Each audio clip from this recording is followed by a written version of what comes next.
Bonjour à tous l'équipe, je suis très content de vous retrouver aujourd'hui pour cette vidéo. Ça va être relativement court mais je vais vous parler d'un sujet très important pour nous tous footballeurs. Avant de commencer, je vous conseille très fortement de vous abonner à mon compte Instagram. Je vais mettre un lien quelque part là sur la vidéo. Je publie du contenu foot dessus mais également du contenu fitness, de la nutrition, etc.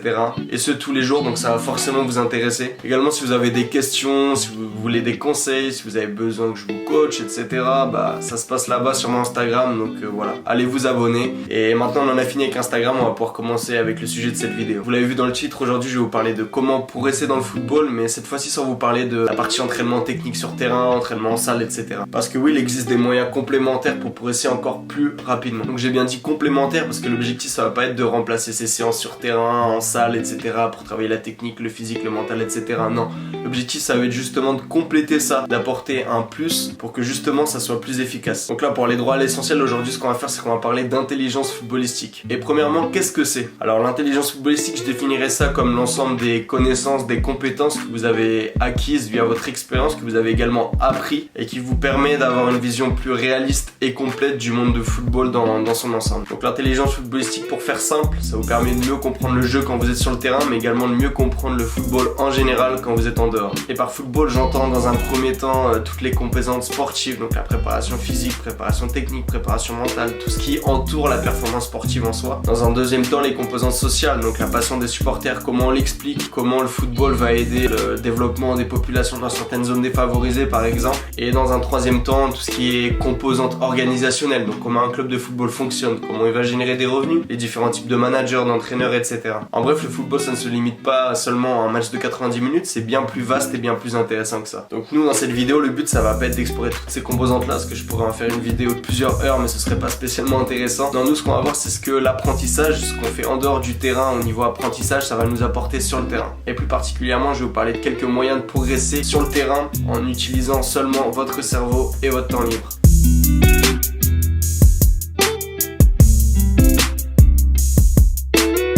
Je pense que c'est ni la première ni la dernière fois que vous allez en entendre parler, mais voilà, de fait c'est un incontournable. Et là je vous parle pas de regarder des matchs comme un supporter, comme par exemple vous pourriez regarder un classico si vous êtes pour l'OM ou le PSG. Non, là ce qu'on va faire c'est regarder le match avec une vision neutre. L'idée en fait ça va être de regarder un match de votre choix en vous focalisant sur un joueur à votre poste. Vous allez observer son jeu avec ballon, ses déplacements sans ballon, ses attitudes, etc.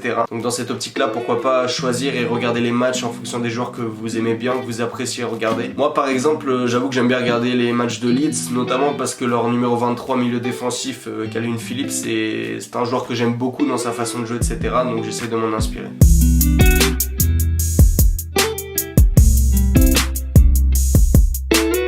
En complément des matchs, je vous conseille également de regarder des vidéos highlights des joueurs à votre poste. Donc là sur YouTube, il y a une infinité de contenus de vidéos de ce genre là, donc franchement vous aurez pas de mal à trouver. Bon, je vous avoue par contre que ce genre de vidéo c'est pas spécialement représentatif des performances globales des joueurs, parce qu'on va vraiment retenir leurs meilleures actions. Mais l'avantage c'est que ça peut vous inspirer, ça peut vous aider à reproduire certains gestes que vous allez voir dans ces vidéos là à l'entraînement et ensuite en match. Et moi personnellement je trouve ça important dans le football d'avoir des joueurs qui nous inspirent, dont on peut également s'inspirer pour créer et façonner notre jeu à notre façon.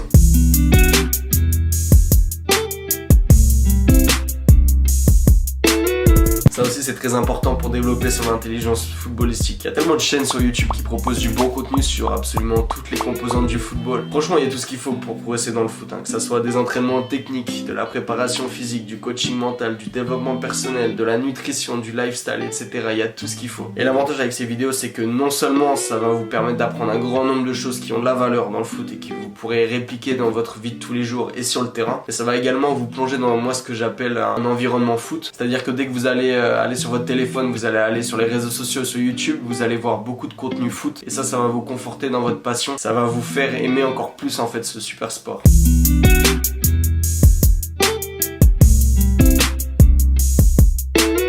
Une autre façon d'apprendre sur le foot, c'est bien évidemment tout ce qui est articles, les médias et les livres de football. Tous les médias type l'équipe, France Football, Marca par exemple en Espagne, ils proposent beaucoup de contenu tous les jours. Des articles, que ce soit de l'actualité transfert, des analyses de matchs ou encore des reportages. Il y a également plein de livres que vous allez pouvoir retrouver en bibliothèque, sur internet, etc.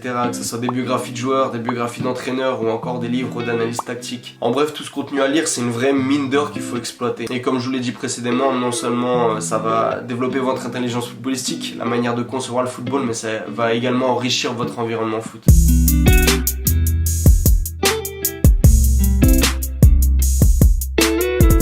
la chance à notre époque d'avoir accès à une infinité d'informations en un clic. En ce sens, les réseaux sociaux, c'est une vraie mine d'or si on s'en sert bien. C'est pourquoi moi je vous conseille de suivre des joueurs professionnels, des ligues ou encore des clubs pour suivre un petit peu toute cette actualité foot dans le monde. L'autre intérêt, c'est qu'en suivant des joueurs, des footballeurs professionnels, vous allez pouvoir les suivre à travers leur quotidien. Et ça peut notamment intéresser ceux qui veulent percer, parce que vous allez pouvoir voir les coulisses derrière la vie des professionnels. Parce que non, il n'y a pas que les voitures de luxe, il n'y a pas que les habits, il n'y a pas que l'argent, les matchs, etc. Il y a beaucoup de choses qu'on vous montre pas dans les médias et qui sont pourtant très importants, qui font partie du quotidien des footballeurs. Et ça, c'est très intéressant justement de les suivre sur les réseaux pour voir un petit peu de quoi leur vie va.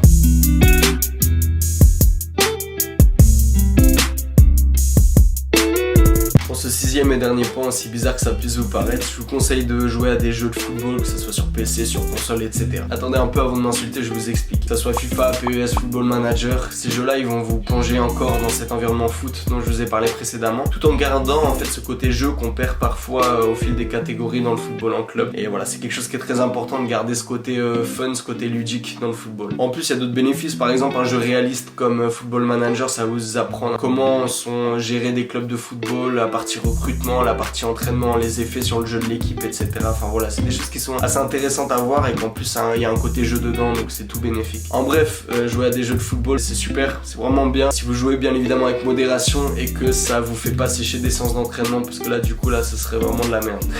Ok l'équipe, j'en ai fini pour cette vidéo. Je vous conseille très fortement d'appliquer ces 6 conseils, ces 6 moyens de progresser dans le football en vous servant de votre cerveau, de votre temps libre, parce que moi je les applique depuis un certain temps et je peux vous assurer que ça me permet d'être meilleur sur le terrain. J'espère que la vidéo vous a plu. Si c'est le cas, comme d'habitude, je vais vous demander un petit pouce bleu, de commenter, de partager. Voilà, ça m'aide beaucoup, ça aide pour le référencement de la chaîne. Je vous laisse là, entraînez-vous bien et surtout n'oubliez pas, juntos hasta el último minuto. Vamos!